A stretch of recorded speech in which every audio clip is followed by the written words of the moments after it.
आज हामी बनाउन जाँदैछौँ मिठो मटन ग्रेभी।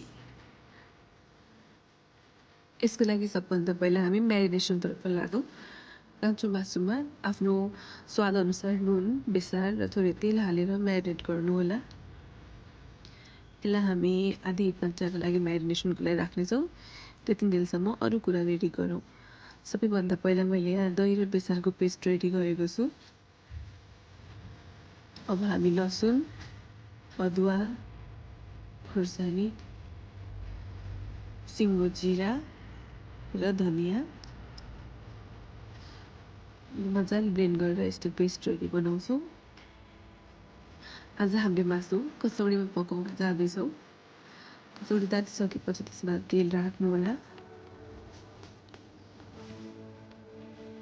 अब यसमा मेथी पुर्याउन जाँदैछौँ।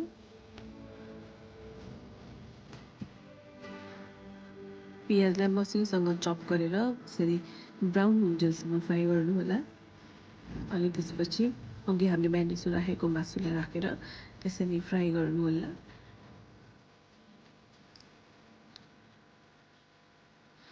अघि नै हामीले बनाएको मसलाको पेस्ट,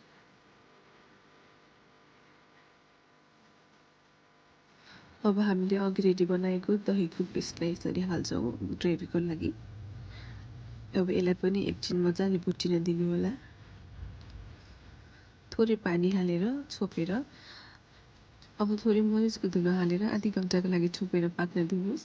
त्यसपछि यसरी धनियाँ हालेर गार्निस गरेर रेडी भयो हाम्रो mutton gravy. Hope you enjoyed the video.